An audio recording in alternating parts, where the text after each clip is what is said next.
The war's already happening on farmlands. Everybody knows this. Mainstream media are trying to cover it up. You can only imagine how the exponential growth of that sort of rhetoric has led to hundreds of white Africans lining up at the US Embassy seeking refuge. Seeing how UFC champion Dricus du Plessis was defamed and attacked by social media and mainstream media last week because of his support for Donald Trump and Elon Musk regarding the South Africa intervention was a real eye-opener for me. You know, South Africa, as beautiful as it is, it's public knowledge how crazy the situation is there in terms of the crime, the murders, the gang activity. It's unlike any place in the world. People getting shot for watches, cell phones. It happens every day, all the time. And to see the mainstream media go into full meltdown over the weekend. Damage control mode has been zapped up to 1,000. They are going all in on demonizing the white South African people that want to avail of Donald Trump's offer of refugee status, or even just people that are happy that this topic has been highlighted. After President Donald Trump signed an executive order banning foreign assistance to South Africa on the grounds that the South African government is engaged in a race-based discrimination against white minorities, we have seen the mainstream push back extremely hard on anybody that is vocal about this topic. So if we are to believe the likes of MSNBC and CNN and the mainstream in general, the only reason that Elon Musk is highlighting the disastrous situation of the white farmers in South Africa and the white people in general is because he's annoyed at the South African government for not granting a license for his Starlink internet service. So apparently he is retaliating by saying that the government is fundamentally corrupt and that they are openly anti-white and have been for years and years and years. So we see the mainstream going after Elon Musk at any given chance now. Numerous articles across the board demonizing him, defaming him, and pretty much using every single propagandized tool that they have in the box to bring him down. And the same goes for Donald Trump. They're going to do everything in their power to make him sound like he doesn't know what he's talking about over there. I brought up this article. I thought it was interesting to read this certain segment here. President Trump doesn't always speak with a great deal of accuracy when he talks about South Africa now. As he has been doing recently, he will say things like, the land of the white South Africans is being stolen. Is this an idea that Donald Trump just came up with by himself? Or is it the idea of the prevalent in South Africa also? If you look at South Africa's response to Donald Trump, nobody agrees with him. Land has not been stolen from anybody in South Africa since 1994. And this is a common thread that you will see with all these takedowns of Donald Trump, Elon Musk, and the white South Africans pushing back. And you'll see it all through the weekend. Every single article, every single social media post will invariably have the word apartheid in the first one or two sentences. This is halfway down this particular article. Jump to the top. Filled with apartheid talk, of course. So no land has been touched since white people stole it back in 94. Okay? So let's just get that cleared up. A lot of land has been bought at market prices and redistributed, but not stolen. As for where these ideas come from, there have been South African organizations that have lobbied Trump very vocally, very persistently for a number of years on the matter of land redistribution, but also on the matter of crime and to the extent of the people who live in rural South Africa are vulnerable. Many white farmers have been victims of very violent crime. And Trump has heard all about that from very vocal, very articulate lobby that say that the violent crimes against farmers is not coincidental, that it is organised, that there is something behind it and it's an attempt to push them off the land. He has been told by pretty extreme forces in South African society, not the mainstream ones. So let me read that one more time. He has been told by pretty extreme forces in South African society, not the mainstream sources. We see a pattern here.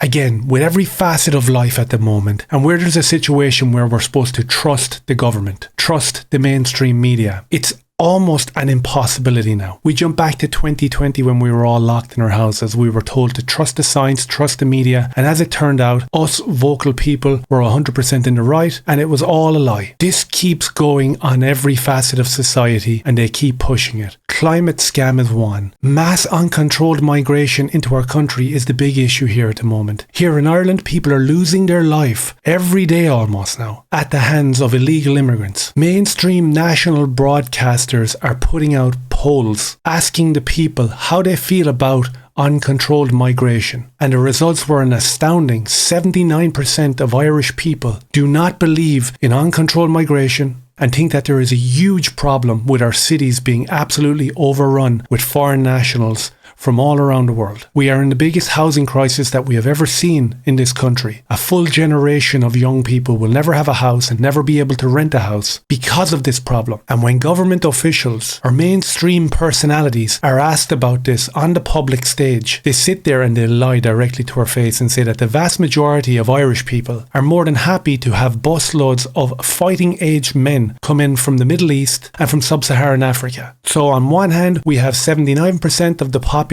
saying that they hate what's going on and we need to stop it and we need to have change. And on the other hand, we have elected officials, our government, and they're saying that, no, that's a lie, none of that's happening. And to see how the media have gone after the South Africans this weekend is absolutely insane and indicative of that exact strategy. CNN hits us with this absolute humdinger. South Africa does have a history of racist land inequality, just not in the way that Trump and Musk are portraying.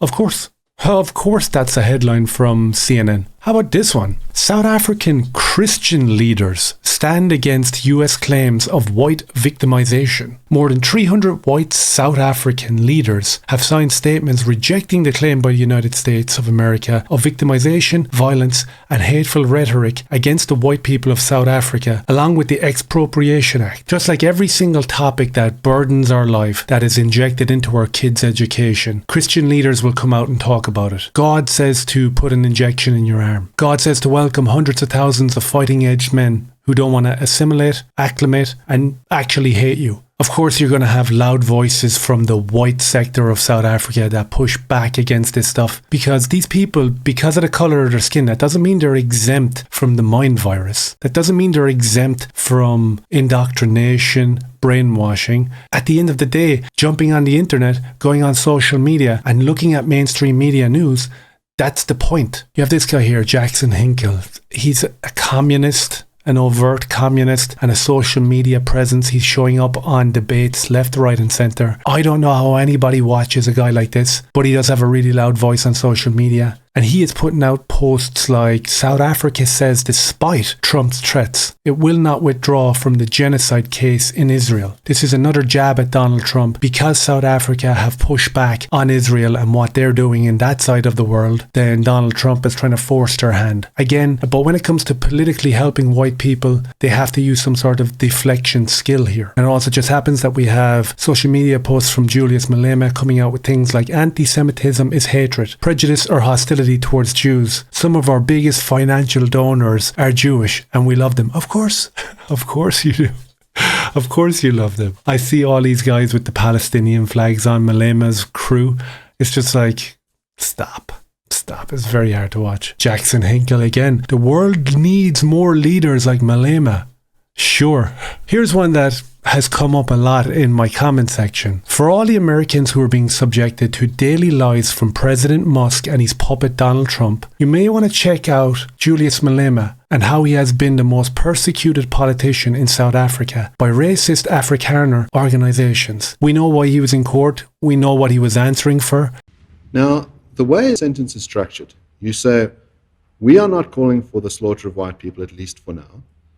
That means at some future date, we may call for the slaughter of white people. Is that correct? Let's deal with that at that future date. I don't know what's going to happen. So you're saying you are not ruling out that in the future, you may very well call for the slaughter of white people. It may not be me.